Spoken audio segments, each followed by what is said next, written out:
Being, wow, that's the essence of life. That's when we really get down to, wow, this is why I'm here on earth. And when people are just doing, that's where they get that kind of hopelessness. Right. And they just go through life robotically. Welcome back to 5 Ideas. We're so stoked to have you joining us at the table for this episode. Today, we're talking in the category of faith and spirituality. One time in a coaching session, Rich challenged me with this question. He said, not really a question, but a statement. He said, Joey, you're a human being, not a human doing. And that statement and what was to come and following in that conversation, it's changed my life. Can we talk about that on the show? Absolutely. Absolutely. So it was just to get you to think about the fact, because you had a zillion things on your to-do list and you wanted to accomplish all this, and you were a little bit weary and a little bit tired. Yep. And so it was just to kind of, it's not, I didn't make it up. People have heard it, but it's basically saying, look, you've got to be, you were created more than to just be a robot and do. Yeah. You have feelings, you have emotions, you have a sense of presence. Are you present in the moment, or are you just on to the next thing? That's what it was all about. So what's the difference between being and doing? So doing, you can do things, but being is really being alive. It's being alive in the moment. It's being alive in what you do. It's being alive with other people. It's where you get your energy from. Wow. It's where you get your passion and your motivation. So you know this in the workplace. You can see somebody doing something, or you can see somebody being something. And when you encounter somebody who is really, really being who they were created to be, oh, it's so motivating. It's like, you're like, I want that. That guy has what I want. I mean, like, he is lost in the moment. He's lost in what he's doing. He's like, nothing else matters. He is just being who he was created to be. Wow. So can you do and be at the same time? Or is it, I feel like maybe it can think like I'm either doing, like I'm either working my job, I'm either doing what I have to do to survive, or I'm on the weekend and now I'm being. It's like I'm either doing or I'm being, and I do 5 days a week and I be 2 days a week. Mm-hmm. Is that true, or is there a way to be while you do? Mm-hmm. Be present while you're doing what you're doing. Mm-hmm. And doing's not an evil. Okay. It's not an evil. So we have to do things before we're doing this, before we are being podcast. I was like, we are podcast people. We are being it. We're not just doing it. Yep. All right. Because it flows out of us. It was your passion. It was my passion. We came together. We made it happen. The partnership. And what people are experiencing is our being, not just our doing. But some doing went into this podcast. Yep. We had to set up the tables. I didn't, but David did, our cameraman, and he set everything up and did it. So there's to doing in that, but there's also the quality. There's also that sense of, we want to do this because we want to experience this experience at the highest level it can be. Right. Does that make sense? It does. It's like, if you're going to get better at something, if you're going to do something, I think it comes down to choice. Mm-hmm. Because when I worked at a factory, when I was younger, I worked at a factory, and I worked on this machine that just cut steel parts all day. My goal was to make 10,000 parts a day, and I was doing it. That was doing. I was feeding a machine, but while I was there, I was dreaming of going to college. I was dreaming of what else I could be doing. You were dreaming of being. I was dreaming of being. I was. Mm-hmm. And by the dreaming, I was being. Mm-hmm. And so even when I was making those parts, I'm like, man, this is a monotonous job. Mm-hmm. So I took that monotonous job in the time that I had there by myself doing, and I started dreaming. Yeah. And I would dream while I was doing it. Mm-hmm. And so I was being and doing at the same time. And I'm like, you know what? This job's giving me money. So it made me think, how do I be strategic with this money that I'm getting Yeah. to help me get out of this? Yeah. No. And I would just keep doing that several times in my life. Then I was at J.C. Penney working, and I'm like, you know what? Sometimes I was monotonously folding clothes, even as a manager, putting stuff away, putting up signs. There was a lot of monotonous doing time, and that's often what you get when you're just doing. If you're just doing, there's oftentimes a lot of time to think because you're just kind of mindlessly doing stuff. I think when people don't utilize that time of mindlessness and they just remain mindless, or they think about how much they hate what they're doing. Yeah. Here's what you're saying. You're saying that doing's okay as long as what you're doing is leading you towards your dream. Yes. But if you're doing just to do and do and do, then you're just doing and you're not being. Exactly. And so if you can, I'm not sure when this podcast is going to air, but we did a podcast on getting something done versus perfection. Okay, remember that? Yep. So I talked about a client writing a book. We had this huge breakthrough when my client went from understanding that he wasn't just writing a book. What's writing a book? Doing. And what I had him say over and over is this: I am a writer. Yep. I am a writer. I am a writer. And the same thing happened to me with my coaching in the early days of my coaching, my life and leadership coaching profession. I thought about all the to-dos. I need to build a website. I need to do this. I need to contact that. And my coach told me, he said, you just need to coach because that's what you do. That's who you are. You are a coach. And I was trying to do coaching where all I had to do was be. And you know what I did? Before I had my first client, everybody I came into contact with, I'd just coach them. I would just be who I am. Wow. Tell me about yourself. Where are you stuck? Where can I help? That's how I started. So I just became, and I lived that out. And that really thrusts me into a whole new dimension. I think of this. We're talking about faith and spirituality, so I want to go to the Old Testament. All right, let's go to the ancient scriptures, the Old Testament. And so Moses, right? Moses has this task. He's really finding out who he is. Like he was in Pharaoh's court and he was raised with all of this special privilege stuff, but he found out that he was actually somebody else. He was born as a Jew. He was born right? And so he's finding out who he is, and he's trying to do what he's supposed to do, but he first of all has to know who he is. And once he does that, he has to find out also who God is.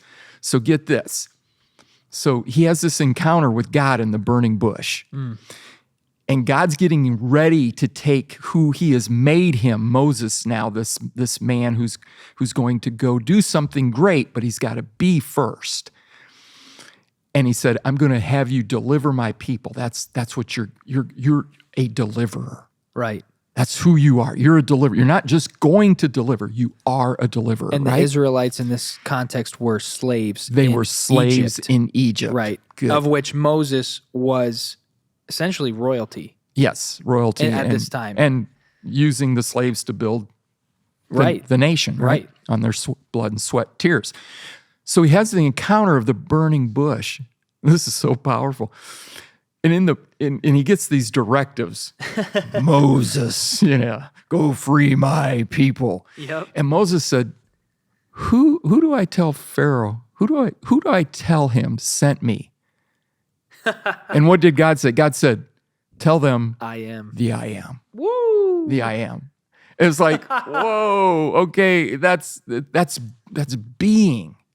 Being. Wow. Your being is not we're not getting our value and our worth just from what we do. We're getting our value from who we were created to be. That's what I love this subject. I really love this subject because when people talk about, well, I don't have faith or spirituality. Yeah, you do. Everybody does. You know, the old rock and roller Bob Dylan says you're going to serve somebody. Yeah. You know, you're going to serve. In other words, you're going to put your belief in something. You're going Right. to put your belief in yourself or whoever it is. So being, wow, that's the essence of life. That's when we really get down to, wow, this is why I'm here on earth.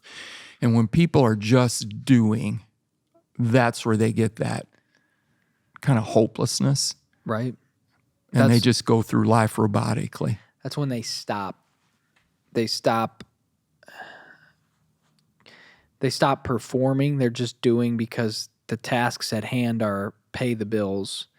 And so it kind of comes to the point of, well, how much are the bills? And it's kind of funny how I read a statistic how maybe somebody needs to fact check me on this, but I think like the majority of Americans are one paycheck away from bankruptcy, meaning that they're living paycheck to paycheck. It sounds a little scarier when you're like, I'm one paycheck away from bankruptcy. And maybe, you know, bankruptcy is a process, it takes time, but if they essentially don't make the next paycheck, then they will be in financial trouble if they don't earn that next paycheck, which makes sense. We know that there are statistics out there that talk about how a lot of Americans don't even have access to, I think, $3,000. They can't get access to it. Their bank accounts are lower than that. And again, fact check me on all this, but that tells me something that may not be evidently clear. But when I was reading some of those statistics, something popped up into my mind where I was thinking, I'm like, people figured out how to make just enough, and then they stopped. Because it's funny how they can always meet exactly what they need, because that's where their vision is.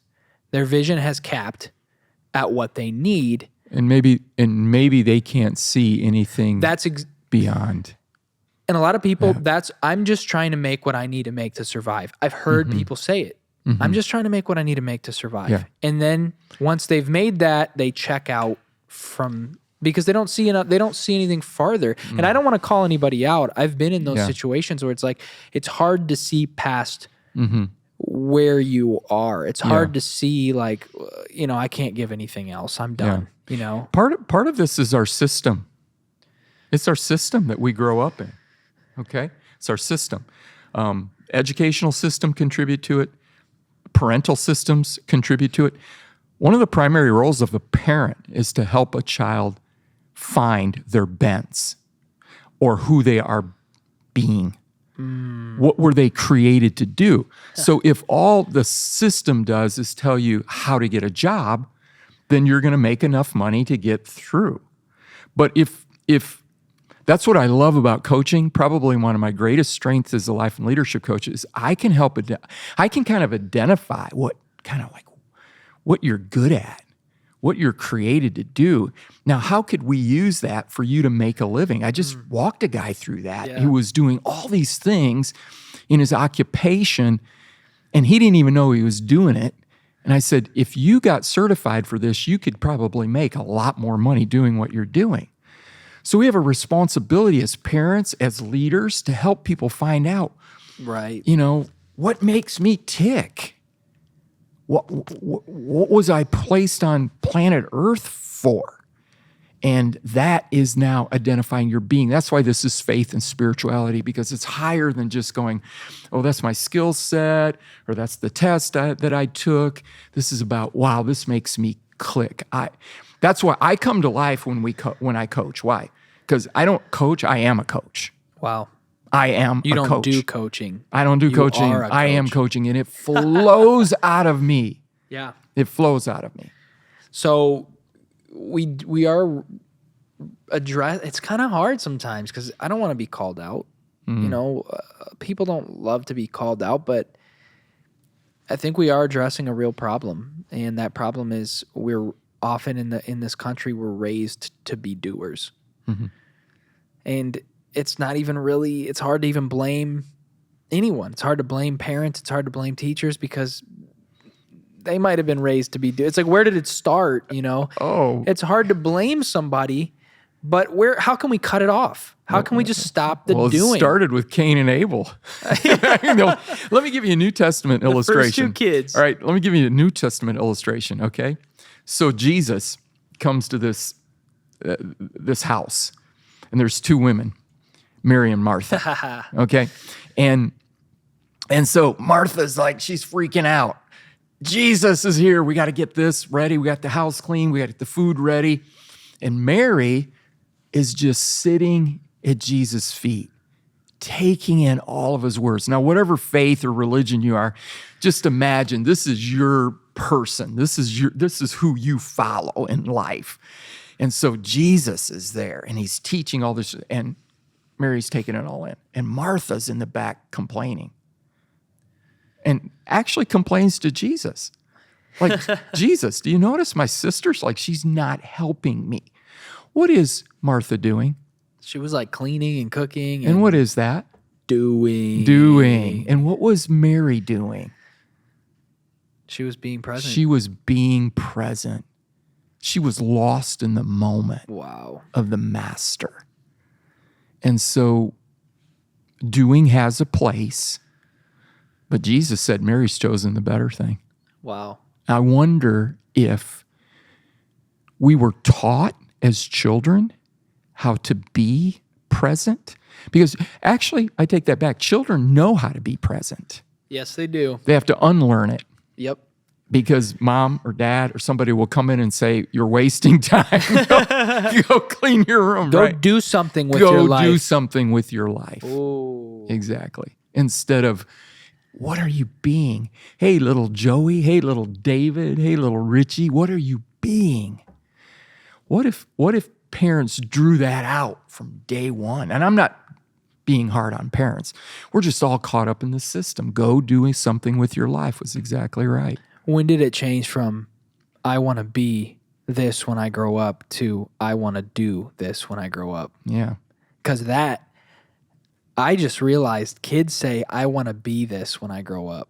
I want to be a firefighter. Fireman. I want to be a dinosaur. I want to Coach, be teacher, whatever. But Yep. then it changes to I think I'm gonna go into I think I want to do I want to do it. this. I Yeah. want to do and really it might not even be the semantics or the wording, but your mindset shifts from like, I want to be this to I have to do this and I feel like you kind of nailed it on the head. You hit it on the head.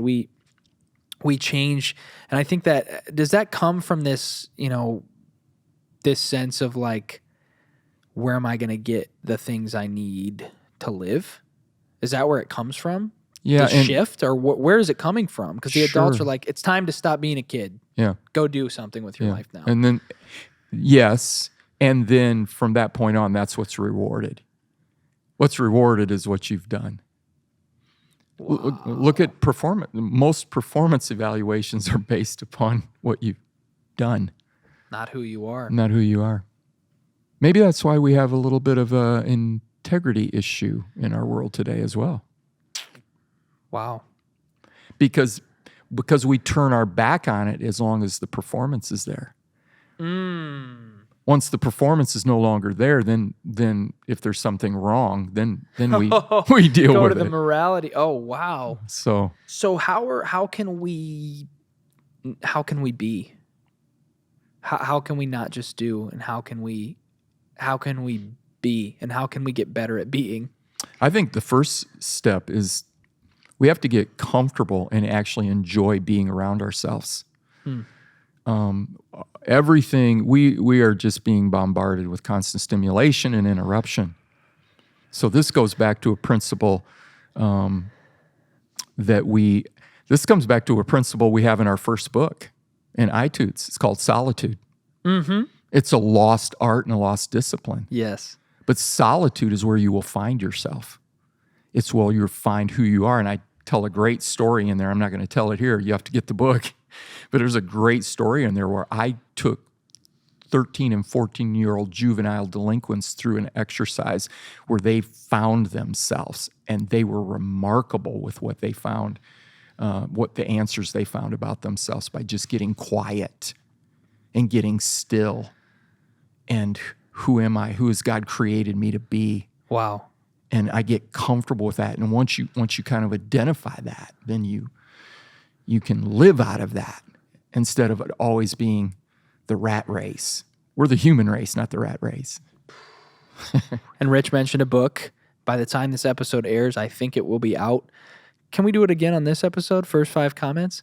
Yeah, let's do it. Why not? First 5 comments on this episode on YouTube. So if you're listening on one of the other platforms, on Spotify or Apple Podcasts, pause it, head to YouTube. First 5 comments, we're sending you a free copy of the new book. Yeah. And we've really dove into some things today that I feel like we'll continue talking about in future episodes. It's the concept of being, and Rich gave us an incredible idea on how to be. And he said, you might not have caught it, but he said, you have to get comfortable with who you are. You have to get comfortable with yourself because you are the one being. And how much time are you spending with yourself alone? Like that's how you become intimate. That's how you get to know someone. How well do you know yourself? And if you don't know yourself, how do you know what you're even trying to be? Right. How do you even know what you're trying to become? So spending some time with yourself. And again, another actual really cool strategy on our 25 Ideas subscription. If you head on over to our website, 5ideas.co, you can check out the 25 Ideas subscription. There's an incredible idea under Drop 1. It's very simple. Under the Faith and Spirituality section, it is take a morning and explore these 5 questions. Who am I? Where did I come from? What am I here for? How do I do it? And where am I going? A lot of them are focused on the am. Who am I? And there are some doings in there, but a lot of it is focused on who am I? Who am I being? Who am I becoming? And with that, we thank you so much for joining us on this episode of 5 Ideas. We're so stoked to see you on the next one.